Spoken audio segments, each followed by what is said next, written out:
Hello, ladies and gentlemen, boys and girls. I am Canon EOS photographer Randall and Rueff. Today, in this video, I'm going to talk to you about how I get my digital images to you. That's right, from taking a picture to storing it, to putting it on the computer, to editing, to going off in computer land on the internet. How do I get the pictures I take from the camera to you? Let's begin. In my handy dandy camera bag here, I have, of course, my flash and my camera. Okay. Now, this particular camera, the Digital Rebel XT, holds one CF card. That's CF card type 1, type 2.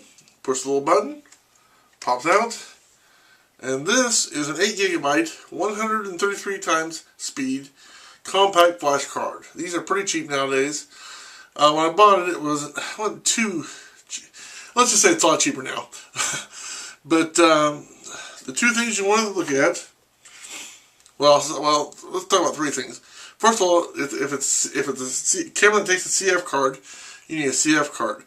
There's also SD cards and other types of cards. So, but the two main type are SD and compact flash. This is compact flash, or CF.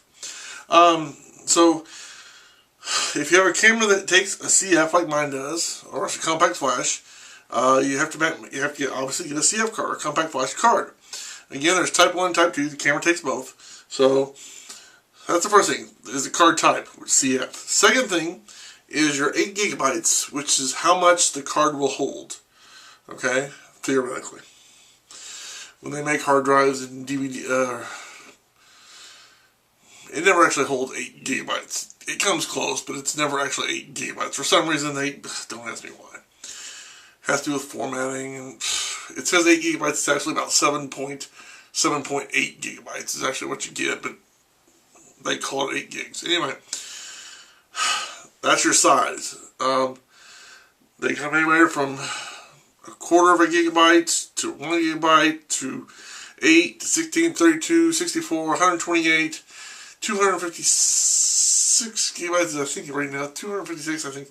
They may have a 512 or something like that gigabyte. I may have seen one that big, but those are expensive.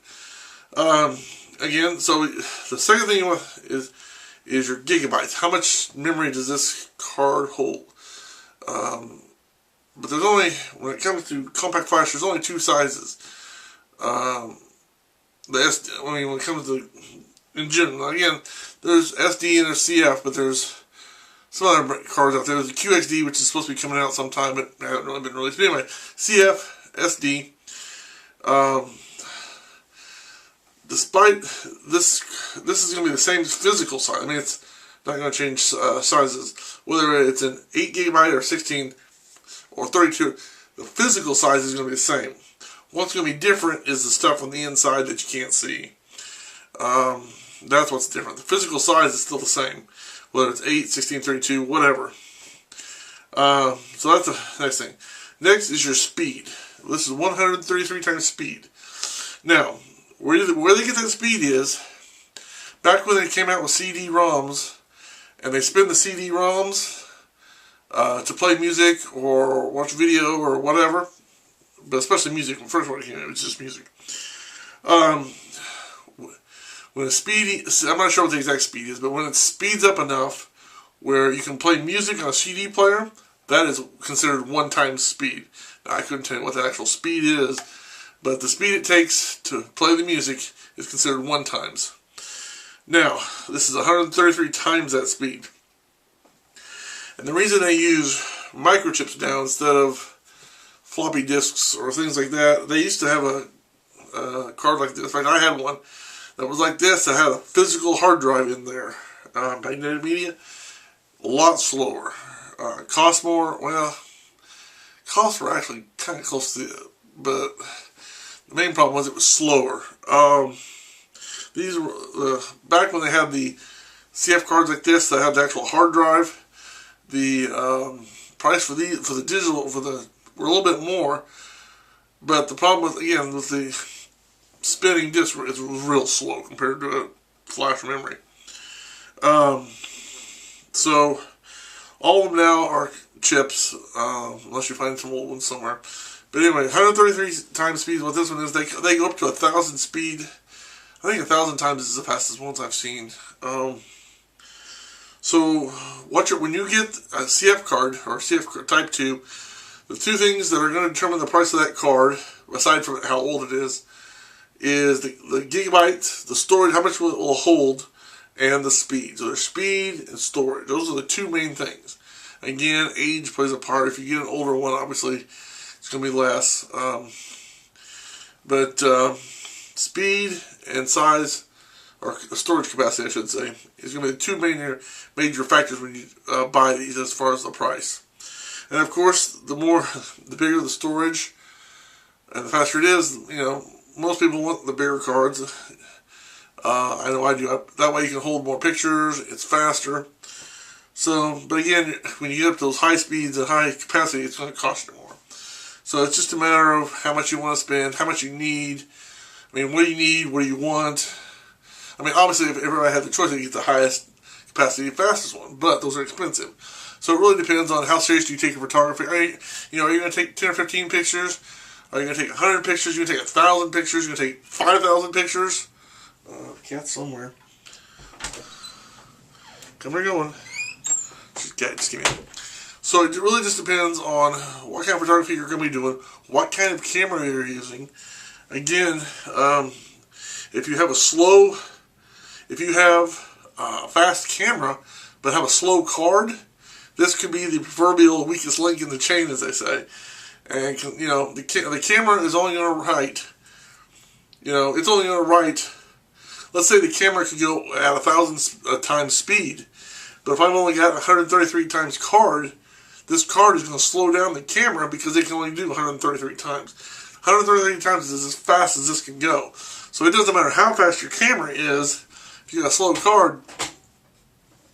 So that's one of the reasons a lot of professionals like the higher end, like the faster ones.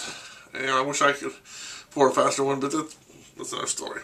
So it really just depends, like I said, if you're just out taking a few pictures of the kids, or just want the casual photo, and this is more than adequate. If you're somewhere in the middle between, not really professional, but you want to do, some more intense artistic stuff, this is good as well. Now, this won't record 4K video because it's only 133 times. You have to have 1,000 times speed to record 4K video. So this will not record 4K video simply because it's not fast enough. It's got storage capacity, but it's not fast enough. So, but this will do full 1080p video, which is fine. My camera right now doesn't do video, so. But if it did, it could do 1080p, no problem.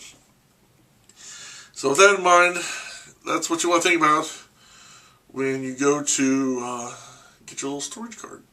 Now, how do I get this from this to the computer okay, next step, after I've taken my pictures, I pull out the card, as I showed you.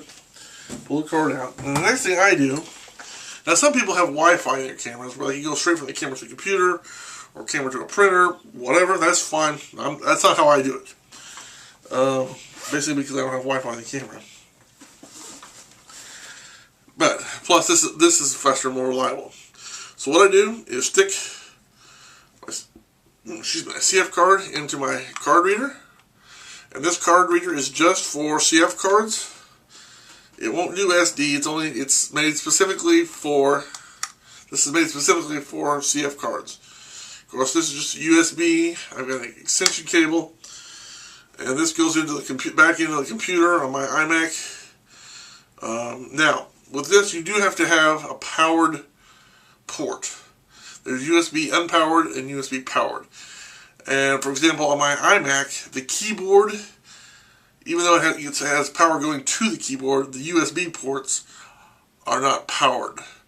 So in other words, you have to plug this into the back of the computer to get a powered port. Now, some keyboards are different, some computers are different. The newer iMacs, I believe, are powered keyboards. It's just simply the keyboard I have, with the computer I have, is not powered. So if I plug this into my keyboard, it doesn't have the power to do it for some reason. Anyway, the newer ones do, so it's not a big deal for most of you. I need to get a new computer. But anyway, so what I do is I put this in there, the icon shows up, I drag it to the computer, then I will take a copy, that copy that's on the computer, and edit those. I usually don't edit anything on this. I copy them to the computer. I do whatever I do with the ones that are now on my computer hard drive. That's where I do all my editing. And then after I'm done editing, I can send them to Facebook or to Flickr, or probably both, or send them to different people, or just keep them for storage for later use or later viewing. So that's how I do it. From the camera to the card reader, to the computer. To be edited, I use Photoshop, I use Preview. The first thing I do is edit it in Preview, and then if I need some advanced editing, I go to Photoshop, because Preview is faster because it's a smaller program, but Photoshop does a lot infinitely more. Basically, first thing I would do when I preview is color correct. And it's real easy. I mean, I can color correct in Photoshop, obviously, but it's easier if I just take Preview, because it's a small program that does auto color correction and manual color correction. Take all my photos through that, because it's a lot easier and simpler and faster. Then if I need to, add effects or all kinds of whatever editing, serious editing, I use Photoshop. And then I can save it, make backups, save it wherever, send it to, usually most of my pictures go to Facebook and then to Flickr. And then some of my email out to friends and people on the list, etc., etc. So that's how I get my media from my camera to the card reader, to the computer, and then email it out to Facebook and Flickr and wherever else you're gonna maybe email to get my photos and my materials out, and editing and using it. So that's really all there is to it. I'm sure there's different ways and easier ways if you have Wi-Fi or other means. The one thing I have, there are several things I have come to the conclusion of, so I have seen people with Wi-Fi cameras. Even though you have to take the card out and move it to this card reader, the one thing I found you don't want to do is plug in your camera to your computer, because that takes forever. This card reader, while it may not look like much, is a lot faster than plugging your camera in straight to the computer. Unless you have not the Wi-Fi, the Ethernet. Unless you have Ethernet, it's going to be real slow. Now, if you have Ethernet capabilities in your camera and your computer, boom, that's real easy. But not everybody has that yet. Most people have the USB or USB 2.0 or 3.0, or maybe even FireWire.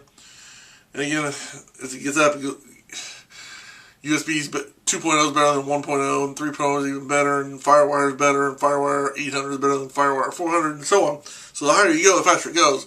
But still, the best, quickest way is to take it out, put it in a card reader, plug in your card reader, USB, or FireWire. If you have a card reader that has FireWire, that's a lot even faster than USB. So that would be a route to go there. But this is reliable, unless you physically pull it apart or take some scissors or a knife to it. This is very, very, very, very reliable. Okay, highly recommend it.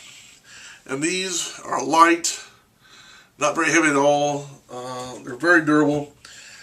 If you take care of this, I've had this card for numerous, 5 or 6 years, and it's lasted. I haven't had a single problem with this card, and I've used it a lot. So if you take care of your stuff will take care of you. With that in mind, I hope you have enjoyed this video. I hope you found it informative and useful, and you can refer to it later if you have more questions or you want to see it later again.